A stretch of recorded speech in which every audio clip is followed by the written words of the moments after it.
พี่น้องบางวันที่6พฤษภามาเบิงความน่ารักของพระเอกท็อปนรกรแห่งระเบียบวัฒนศิลป์เราถ่ายรูปคู่กันขอบว่าเรากับแม่เรากับน้องเราหิ้มแม่น้ำเจ้าพระยามีตึกอะไรทำไมในกรุงเทพเลี้ยงกันทรายล่าอยู่ข่อยก็เลยเดาเอาว่าต้องเป็นกรุงเทพมหานคร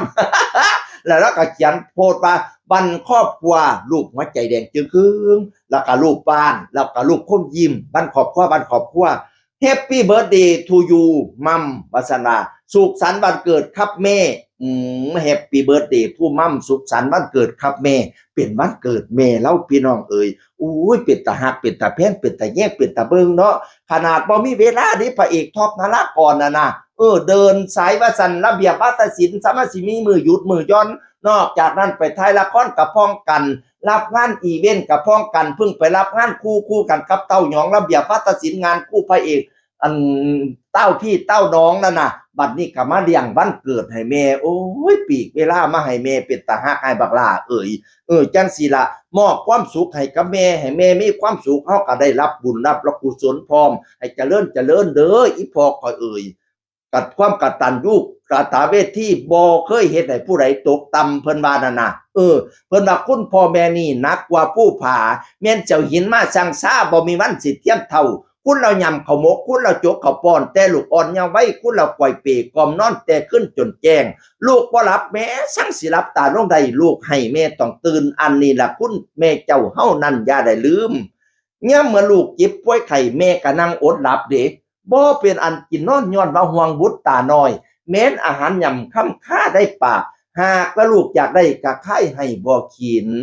คันพ่อแม่ผู้ใดบ่ทันสิ้นให้ตั้งต่อกระทำดีให้เจ้ามีมานะตอบแทนพระคุณทานบัดยามว่าเพิ่นบุญแล้วแม่นสิโหเฮให้เฮไปกระไดเป่าแม่นเสี่ยวน้อยแก้วมาลอกกระบอกคืนพากันมึนตาขึ้นมัวเมายาประมาทให้รีบตอบแทนพระคุณพ่อแม่เจ้าเฮาจังสิบ่เว้าว่าสายซั่นตัว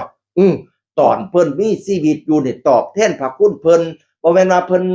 เบิดบุญไปแล้วจังมาฮ้องโฮโพสังกาทำบุญให้จักสิได้บ่ได้แหมไปเคาะกะลงป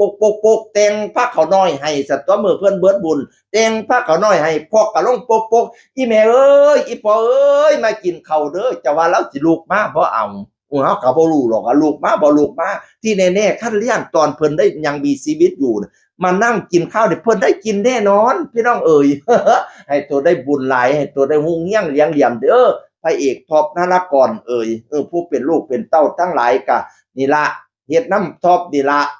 พระเอกป้าเฮ็ดเฮาก็เฮ็ดเฮาน้ำตอบแทนบุญคุณพ่อแม่พี่น้องเอ๋ยเบิ่นให้เพิ่น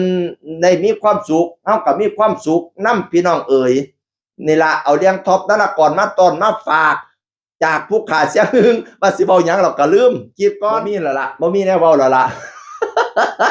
มีแต่ว่าให้ตัวหุ่งเฮียงเหรียญเหลี่ยมให้ตัวเจริญให้ตัวปังให้ตัวดังๆเด้อคิดฮอดเงินให้ไหลมากองคิดฮอดทองให้ไหลมาเข้าเต็มกระเป๋าอึ้งตึงเงินแสนให้ตกอยู่กลางบ้านเงินล้านให้ตกอยู่กลางเฮียนนอนหลับให้ได้เงินหมื่นนอนตื่นให้ได้เงินแสนย่างแกงแขนให้ได้เงินล้านออกจากบ้านให้ลมคุ้มเมืองคุ้มค่ำจากผู้ขาเสียงอื่นคนเก่ามาเว้าสู่ฟังสวัสดีครับ